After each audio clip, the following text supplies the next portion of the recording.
हाँ दोस्तों, आज की कहानी है एक बहन अपने बहन के बाझपन को कैसे दूर किया। कहानी अगर पसंद आए तो वीडियो को लाइक और सब्सक्राइब जरूर करना। काम निपटाने के बाद माँ अपने कमरे में जाकर लेटी थी। उनका मन किसी काम में नहीं लग रहा था। शिखा से फोन पर बात कर वह बेहद अशांत हो उठी थी। उनके शांत जीवन में सहसा उथल पुथल मच गई थी। दोनों रश्मि और शिखा बेटियों के विवाह के बाद वह स्वयं को बड़ी हल्की और निश्चिंत अनुभव कर रही थी। बेटे बेटियां अपने अपने घरों में सुखी जीवन बिता रहे हैं, यह सोचकर वह पति पत्नी कितने सुखी व संतुष्ट थे। शिखा की कई बातें रह रह कर उनके अंतर मन में गूंज रही थी। वह देर तक सूनी सूनी आंखों से छत की तरफ ताकती रही। घर में कौन था जिससे कुछ कह सुनकर वह अपना मन हल्का करती। ले देकर घर में पति थे, वह तो शायद इस झटके को सहन न कर सके। दोनों बेटियों की विदाई पर उन्होंने अपने पति को मुश्किल से संभाला था। बार बार यही बोल उनके दिल को तसल्ली दी थी कि बेटी तो पराया धन है, कौन इसे रख पाया है। समय बहुत बड़ा मलहम है, बड़े से बड़ा घाव समय के साथ भर जाता है। वह भी संभल गए थे। बड़ी बेटी रश्मि के लिए उनके दिल में बड़ा मोह था। रश्मि के जाने के बाद वह बेहद टूट गए थे। रश्मि को इस बात का एहसास था, सो हर 3 से 4 महीने बाद वह अपने पति के साथ पिता से मिलने आ जाती थी। शादी के कई वर्षों बाद भी रश्मि मां नहीं बन सकी थी। बड़े बड़े नामी डॉक्टरों से इलाज कराया गया, पर कोई परिणाम नहीं निकला। हर बार नए डॉक्टर के पास जाने पर रश्मि के दिल में आशा की लौ जागती, पर निराश रूपी आंधी उसकी लौ को निर्ममता से बुझा जाती। किसी ने IVF तकनीक से संतान प्राप्ति का सुझाव दिया, लेकिन IVF तकनीक में रश्मि को विश्वास न था। अकेलापन जब असहाय हो उठा तो रश्मि ने तय किया कि वह अपनी पढ़ाई जारी रखेगी। सुनो, मैं MA ज्वाइनिंग कर लूं? बैठे बैठे यह तुम्हें क्या सूझा? खाली जो बैठी रहती हूँ, इससे समय भी कट जाएगा और कुछ ज्ञान भी प्राप्त हो जाएगा। मुझे तो कोई एतराज नहीं, पर बाबूजी शायद ही राजी हों। ठीक है, बाबूजी से मैं स्वयं बात कर लूंगी। उस रात बाबूजी को खाना परोसते हुए रश्मि ने अपनी इच्छा जाहिर की तो एक पल को बाबूजी चुप हो गए। रश्मि समझी शायद बाबूजी को मेरी बात बुरी लगी है। अनुभवी बाबूजी समझ गए कि रश्मि ने अकेलापन से ऊबकर ही यह इच्छा प्रकट की है। उन्होंने रश्मि को सहर्ष अनुमति दे दी। कॉलेज जाने के बाद नए मित्रों और पढ़ाई के बीच 2 साल कैसे कट गए, यह स्वयं रश्मि भी ना जान सकी। रश्मि ने अंग्रेजी MA की परीक्षा प्रथम श्रेणी में पास कर ली। उसके ससुर ने उसे एक हीरे की सुंदर अंगूठी उपहार में दी। शिखा की शादी तय हो गई थी। रश्मि के लिए शिखा छोटी बहन ही नहीं, मित्र व हमराज भी थी। शिखा ने व्हाट्सएप पर लिखा कि सच में बड़ी खुशी की बात है यह कि तुम्हारे जीजाजी का तुम्हारे शहर में अपने व्यापार के संबंध में खूब आना जाना रहेगा। मुझे तो बड़ी खुशी है कि इसी बहाने तुम्हारे पास हमारा आना जाना लगा रहेगा। व्हाट्सएप में मैसेज देखकर और उसमें लिखा पढ़कर रश्मि खिल उठी थी। कल्पना में ही उसने अनदेखे जीजा जी के व्यक्तित्व के कितने ही खाके खींच डाले थे, पर दिल में कहीं यह एहसास भी था कि शिखा के चले जाने के बाद माँ और बाबूजी कितने अकेले हो जाएंगे। शिखा की शादी में रमेश से मिलकर रश्मि बहुत खुश हुई। कितना हंसमुख सरल नेक लड़का है।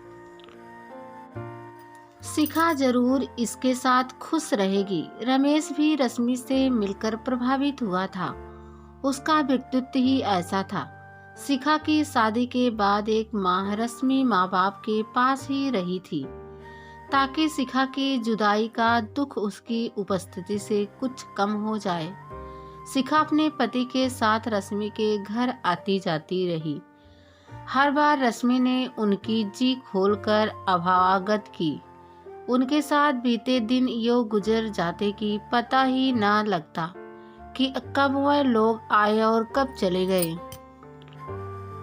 उनके जाने के बाद रश्मि के लिए वह सुखद स्मृतियां ही समय काटने को काफी रहती। शिखा शादी के बाद जल्द ही एक एक कर 2 बेटियों की मां बन गई थी। रश्मि ने शिखा के हर बच्चे के स्वागत की तैयारी बड़ी धूमधाम और लगन से की। अपने दिल के अरमान वह शिखा की बेटियों पर पूरे कर रही थी। मनोज भी रश्मि को खुश देखकर खुश था। उसकी जिंदगी में आई कमी को किसी हद तक पूरी होते देख उसे सांत्वना मिली थी।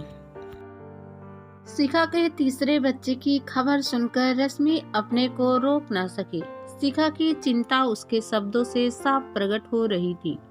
उसने तय कर लिया कि वह शिखा के इस बच्चे को गोद ले लेगी। इससे उसके अपने जीवन का अकेलापन, खालीपन तथा घर का सन्नाटा दूर हो जाएगा। बच्चे की जरूरत उस घर से ज्यादा इस घर में है। रश्मि ने जब मनोज के सामने अपनी इच्छा जाहिर की तो मनोज ने सहर्ष अपनी अनुमति दे दी। शिखा, घबरा मत, तेरे ऊपर यह बच्चा भार बनकर नहीं आ रहा है। इस बच्चे को तुम मुझे दे देना। मुझे अपने जीवन का अकेलापन असहाय हो उठा है। तुम अगर यह उपकार कर सको तो आजन्म तुम्हारी आभारी रहूंगी। रश्मि ने शिखा से फोन पर बात की। शाम को जब रमेश घर आया तब शिखा ने मोबाइल पर हुई सारी बात उसे बताई। रश्मि मुझे ही गोद क्यों नहीं ले लेती? उसे कमाऊ बेटा मिल जाएगा और मुझे हसीन मम्मी। रमेश ने मजाक किया।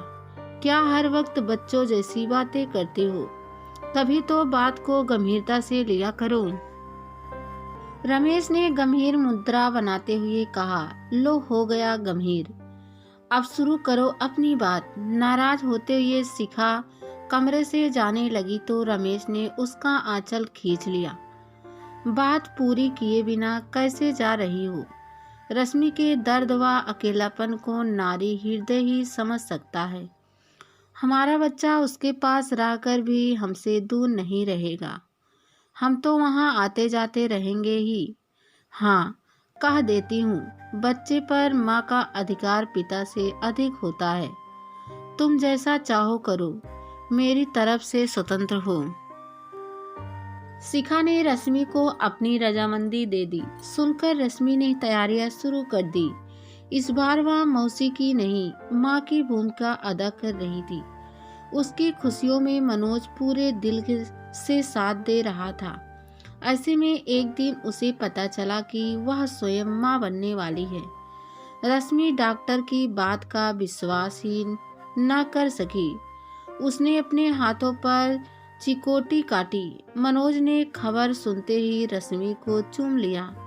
उसी रात रश्मि ने शिखा को फोन किया। शिखा, तेरा यह बच्चा मेरे लिए दुनिया जहान की खुशियां ला रहा है। सुनेगी तो विश्वास नहीं आएगा, मैं माँ बनने वाली हूँ। कहीं तेरे बच्चे को गोद लेने के बाद माँ बनती तो शायद तेरे बच्चे के साथ पूरा न्याय ना कर पाती। रश्मि की आवाज में खुशी छलक रही थी। आज मैं इतनी खुश हूँ कि स्वयं माँ बनने पर भी इतनी खुश नहीं हुई थी। 14 साल बाद पहली बार तुम्हारे घर में खुशी नाचेगी। शिखा बहन की इस खुशी से दोगुनी खुश हो कर बोली। माँ और बाबूजी भी यह खुशखबरी सुनकर आ गए थे। रश्मि के ससुर की खुशी का ठिकाना ही ना था। रश्मि ने अपनी बेटी का नाम प्रीति रखा था। प्रीति घर भर की लाडली थी। शिखा व रमेश का आना जाना लगा ही रहता। शिखा के तीसरा बच्चा बेटा था। रश्मि ने यही सोचकर कि घर में बेटा होना भी जरूरी है, शिखा से उसका बेटा नहीं मांगा। रश्मि की खुशियां शायद जमाने को भाई नहीं। शिखा व रमेश रश्मि के पास आए हुए थे। उनकी दूर की मौसी प्रीति को देखने आई थी। रश्मि को बधाई देते हुए उन्होंने कहा, रश्मि, तेरा रूप बिटिया ना ले सकी, यह तो अपने मौसा मौसी की बेटी लगती है। यह तो अपने अपने समझने की बात है मौसी। मैं प्रीति को अपनी बेटी से बढ़कर प्यार करता हूँ। मौसी का कथन और रमेश का समर्थन शिखा के दिल में तीर बनकर चुभ गए। जिन आंखों से प्रीति के लिए प्यार उमड़ता था, वही आंखें अब उसका कठोर परीक्षण कर रही थी। प्रीति का हर अंग उसे रमेश के अंग से मेल खाता दिखाई देने लगा। प्रीति की नाक, उसकी उंगलियां रमेश से कितनी मिलती है, तो क्या प्रीति रमेश की बेटी है? शिखा के दिल में संदेह का बीज पनपने लगा। मौसी का विस्वाड़ अपना काम कर चुका था। रश्मि बच्चे की चाह में इतना गिर सकती है और रमेश ने मेरे विश्वास का यही परिणाम दिया।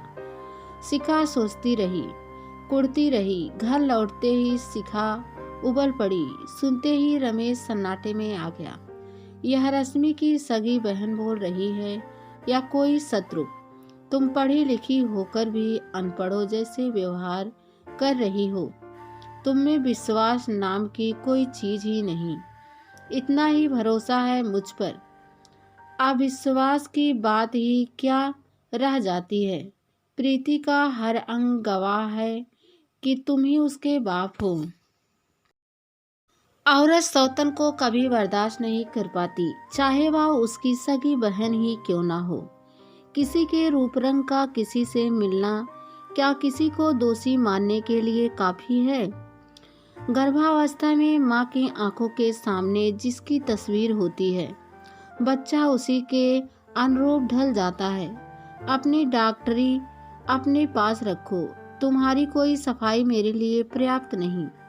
डॉक्टर राजेश को तो जानती हो ना, उसकी बेटी के बाल सुनहरे हैं, पर पति पत्नी में से किसके बाल सुनहरे हैं? राजेश ने तो आज तक कोई तोहमत अपनी पत्नी पर नहीं लगाई। मैं औरत हूँ, मेरे अंदर औरत का दिल है, पत्थर नहीं। बेचैनी में शिखा अपनी परेशानी माँ को बता चुकी थी। उसकी रातें जागते कटती, भूख खत्म हो गई थी। फोन करने के बाद माँ कितनी बेचैन हो उठेगी, यह उसने सोचा ही ना था। माँ अंदर ही अंदर परेशान हो उठी। दोपहर को जब पति सोने चले गए तो उन्होंने शिखा को फोन किया। तुम्हारी बात ने मुझे बहुत अशांत कर दिया है। रश्मि तुम्हारी बहन है, रमेश तुम्हारा पति। तुम उनके संबंध में ऐसा सोच भी कैसे सकती हो? रश्मि अगर 14 साल बाद माँ बनी है तो इसका अर्थ यह तो नहीं कि तुम उस पर लांछन थोप दो। तुम्हारा अविश्वास तुम्हारे घर के साथ साथ रश्मि का घर भी ले डूबेगा। जिंदगी में सुख व खुशी हासिल करने के लिए विश्वास अत्यंत आवश्यक है। बसे बसाए घरों में आग मत लगाओ। रश्मि को इतने वर्षों बाद खुश देखकर कहीं तुम्हारे ईर्ष्या तो नहीं जाग उठी? माँ से बात करने के बाद शिखा के अशांत मन में हलचल सी उठी। सच्चाई सामने होते आंखें कैसे मूंदी जा सकती है? बात बात पर झल्ला जाना, पति पर व्यंग कसना शिखा का स्वभाव बन चुका था। बचपना छोड़ दो, रश्मि सुनेगी तो कितनी दुखी होगी। क्यों? तुम तो हो उसके आंसू पोंछने के लिए। चुप रहो, तमीज से बात करो। तुम तो हद से ज्यादा ही बढ़ती जा रही हो। जो सच नहीं है उसे तुम 100 बार दोहरा कर भी सच नहीं बना सकती। शिखा को हर घटना इसी एक बात से संबंध दिखाई पड़ रही थी। चाहकर भी वह अपने मन से किसी भी तरह इस बात को निकाल ना सकी। इधर रमेश को रह रहकर मौसी जी पर गुस्सा आ रहा था, जो उनके शांत जीवन में पत्थर फेंककर हलचल मचा गई थी। पढ़ लिख कर इंसान का मस्तिष्क विकसित होता है, सोचने समझने और परखने की शक्ति आती है।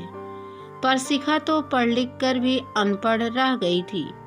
एक दूसरे के लिए अजनबी बन पति पत्नी अपनी अपनी जिंदगी जीने लगे। आखिर हुआ वही जो होना था। बात रश्मि तक भी पहुंच गई। सुनकर उसे गुस्सा कम और दुख अधिक हुआ।